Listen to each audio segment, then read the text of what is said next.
Hello, I'm Alfie. I'm joined by Liam and Jem, and welcome to GOtrip. So yeah, straight to it, we're here down in Adelaide, South Australia, and we arranged to meet with a field tester in the area who very graciously allowed us to have an actual play around with the game here in the bustling metropolis of the Adelaide CBD.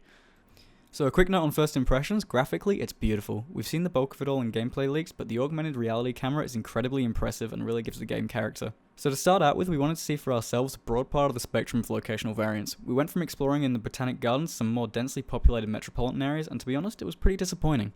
While there were some areas with significantly more type variation, everywhere we went we were finding Meowths, Rattatas, and Magnemites.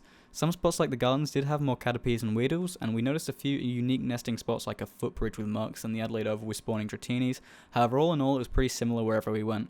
To be fair, we did stay in the CBD mostly, and intermittently we would get a spawn of like Ghastly or Eevee or something, so if anything, it's just something that needs tweaking.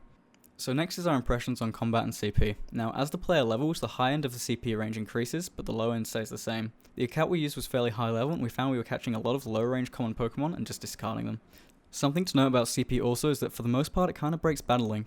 In gyms, we never really had to worry about type effectiveness because the Pokemon we were using were too high level. Even a difference of a couple hundred CP meant that our not very effective attacks were still dealing huge damage.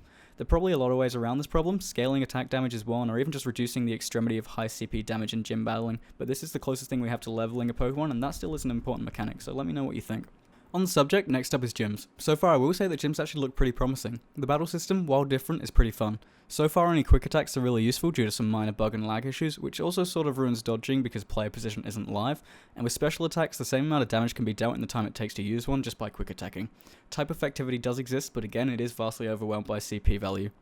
The problem so far is that gyms aren't really worth defending. The concept is cool, but realistically it's a lot more efficient to gain XP from catching and evolving, and placing a Pokemon to defend a gym is a life sentence and you will not see it again. The only way out is death, so sinking high CP Pokemon into gyms is a pretty big waste of all that effort. Distribution of gyms so far is about 1 in 1,000 Ingress portals, which we found was just the right balance of distance travelled and gameplay gotten. Finally, I'm going to talk about item drops, catching, and evolutions. Pokestops occupy just about 20 to 30% of current Ingress portals and are really generous with their drops.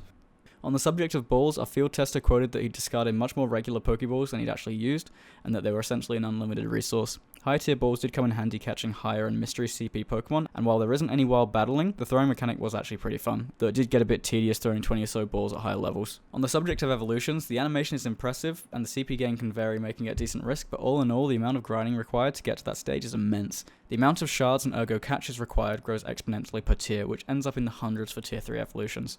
All in all, while the game does have its share of bugs, the features so far are good. They just need a lot of tweaking and balancing. Of course, things will get a lot more interesting with the addition of trading and potentially even battling, but there's a lot to improve on. If you have any questions or suggestions, let me know. Personally, I'd like to see some kind of Pokemon centers, so long as they'd be one per town sort of rarity and some kind of cost would be required.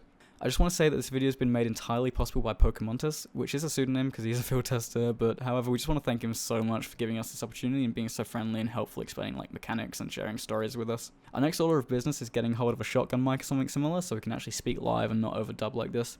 Additionally, we did actually conduct an interview with our field tester, so that should be live very soon. In terms of analysis content, I want to start looking into nest frequency, and I've even been tipped off about some potential gym features which are looking really exciting.